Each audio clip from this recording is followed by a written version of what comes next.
السلام علیکم جی. آپ نے کوئی لاہور میں گھر، پلاٹ، پراپرٹی یا اس کے آؤٹسکرٹس میں کوئی زرعی زمین خریدنا ہو تو مجھ سے رابطہ کریں. میں اپنی ضمانت کے اوپر آپ کو پراپرٹی خرید کر دوں گا.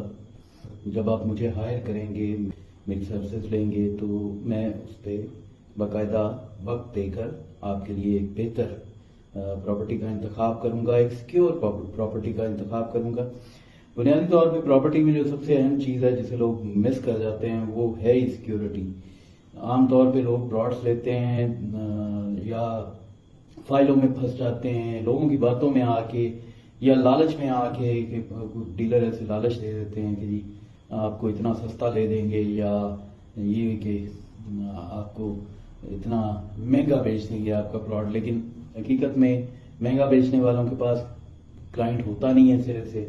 وہ آپ کو بے وجہ تاخیر کروا رہے ہوتے ہیں کیونکہ ان کے اپنے پاس کوئی کلائنٹ نہیں ہوتا، اور جو کہہ رہے ہوتے ہیں کہ جی سستا لے دیں گے، وہاں بھی دو نمبری ہوتی ہے اور وہ بھی آپ کو ایک طرح کا بیوقوف بنانے کی کوشش کر رہے ہوتے ہیں. آج پراپرٹی کے اوپر برا سلامت ہے، اور آپ اگر پتہ کریں گے پرائسز پراپرٹی کی کسی سے بھی تو آپ کو ایک ایوریج پرائس کا آئیڈیا مل جائے گا. ایوریج پرائس کا آئیڈیا لینے کا بہترین فارمولہ یہی ہوتا ہے کہ آپ بائر اور سیلر بن کے کسی بھی ڈیلر سے رینڈملی یا کسی بھی ایسے پلیٹ فارم کے اوپر جا کے قیمتیں چیک کر لیں، اور جو آپ جس قیمت پہ اپنا پلاٹ فروخت کرنا چاہ رہے ہیں یا خریدنا چاہ رہے ہیں اس کو بھی کاؤنٹر چیک کر لیں. تو اس کے درمیان میں کہیں جو ہے وہ ایکچوئل پرائس جو ہے، اصل قیمت وہ لائی کر رہی ہوتی ہے، اس کے درمیان میں ہوتی ہے. ہمیشہ دونوں طرف سے جھوٹ بولا جا رہا ہوتا ہے. تو یہی ایک ٹرسٹ کا ایشو ہے. دوسرا یہ ہے کہ کئی دفعہ زرعی زمینوں میں بالخصوص جعلی قسم کی پراپرٹیز جو ہیں وہ دو ہاتھ تین ہاتھ بکی ہوتی ہیں، تو وہ لوگ جو ہیں آپ کو بھی سیل کر دیتے ہیں. ان کی رجسٹریاں دو تین بار ہوئی ہوتی ہیں. تو جب آپ وہاں پہ کچھ بنانے جاتے ہیں تو آگے سے آپ کو قبضہ نہیں ملتا اس کا، پھر آپ لٹیگیشن میں چلے جاتے ہیں، کئی سال ضائع ہو جاتے ہیں لوگوں کے. تو بہت ظلم ہوتا ہے.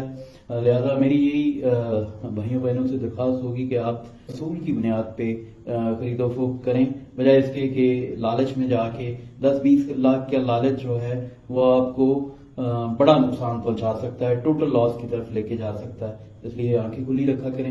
باقی اپنے بارے میں یہی کہہ سکتا ہوں کہ میں جو لوگ مجھے جانتے ہیں گزشتہ 10-15 سال سے سوشل میڈیا پہ یا مجھے ریئل لائف میں بھی جانتے ہیں، تو وہ میری کوئی اور گارنٹی آپ کو دے نہ دے، میرے دوسرے جو نظریات ہیں میرے فکری اعتبار سے ان سے بہت اختلاف بھی ہوتا ہے میرے قریبی دوستوں کو بھی، لیکن ایک بات کی ہر بندہ گواہی دے گا کہ اس نے کبھی جھوٹ نہیں بولا. تو میں یہ سمجھتا ہوں کہ اللہ پاک کا بڑا کرم ہے کہ یہ بری عادت مجھ میں نہیں ہے. تو آپ کو کسی حاجی سے بھی دھوکہ ہو جائے تو میری طرف آ جائیے گا، اور انشاءاللہ آپ کو سکہ بند پراپرٹی خرید کے دیں گے، پلاٹ خرید کے دیں گے، گھر خرید کے دیں گے اور ورکنگ کریں گے. اور ایک چیز ذہن میں رکھیے گا کہ یہ جو پوسٹ ہے یا ایسی کوئی بھی پوسٹ جو میں فیوچر میں بھی کروں گا اس کے نیچے مجھ سے جو ہے وہ ریٹ وغیرہ نہ پوچھیں. میرا نمبر واٹس ایپ نمبر اس پہ موجود ہے، آپ اس نمبر پہ مجھے کال کیجیے. زیادہ سہولت سے بات ہو جاتی ہے، زیادہ وضاحت سے بات ہو جاتی ہے. یہ جو کمنٹس والا سلسلہ ہے، نہ یہ میں کر سکتا ہوں جواب دینا بار بار، اور نہ ہی میں اس میں پڑھنا چاہوں گا. آپ سے یہی درخواست ہے کہ آپ کے پاس نمبر ہے، واٹس ایپ کال کر لیجیے، نارمل کال نہیں کرنی تو، اور جو بھی آپ کا مدعا ہے وہ بیان کر دیجیے، بتا دیجیے آپ کی ریکوائرمنٹس کیا ہیں، آپ کی ڈیمانڈ کیا ہے. تو جب وہ یہ ساری چیزیں آپ مجھے بتا دیں گے تو میں کنونشنل طریقے سے پراپرٹی ڈیلرز کی طرح آپ کو ڈیل نہیں کروں گا. میں ایک کنسلٹنٹ کے طور پہ، ایک ایڈوائزر کے طور پہ اپنی سروسز چارج کروں گا آپ سے. میں آپ کی ڈیمانڈ کے اوپر اور ریکوائرمنٹس کے اوپر جو ہے وہ میں باقاعدہ ورکنگ کروں گا، اور تسلی تشفیق کر کے آپ کو کوئی پراپرٹی سجیسٹ کروں گا. وہی پراپرٹی سجیسٹ کروں گا جو ایک نمبر ہوگی، اور اپنی ضمانت دوں گا. سب سے جڑی بات ہے.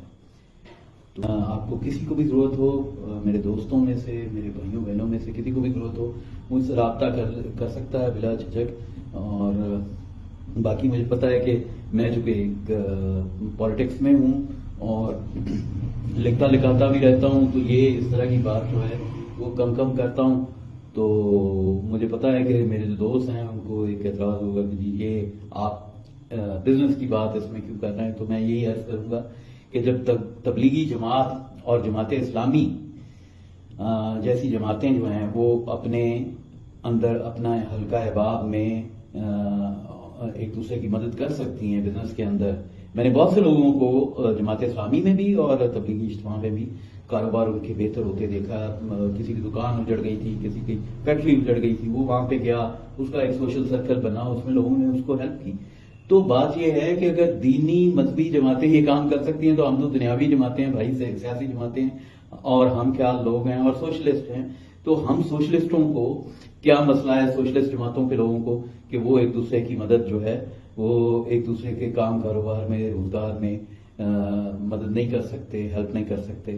ہمارے جو بابا جی تھے, بابا فرید, انہوں نے ایک لازوال شعر لکھا تھا, تو مجھے ایسے موقعوں پہ ہمیشہ وہ شعر یاد آ جاتا ہے. بابا جی نے فرمایا, 5 رکن اسلام دے تے 6واں فریدا ٹک, جے لبے نہ 6واں تے 5 ہی جاندے مک. یعنی بابا جی فرما رہے ہیں کہ اگر روزی روٹی نہ ملے تو پھر دین بھی ختم ہو جاتا ہے, مذہب بھی ختم ہو جاتا ہے, عبادات بھی ختم ہو جاتی ہیں.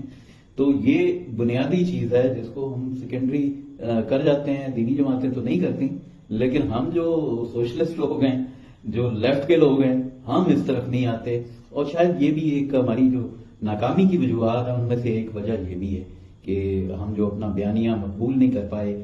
کیونکہ پیسہ ہوئے گا تو سیاست کریں گے, پیسہ ہوئے گا تو کسی دے کام بھی آواں گے, تو پیسہ ہوئے گا تو حج کرنے بھی جاؤں گے. تو پیسہ بارہ بڑی اہم چیز ہے.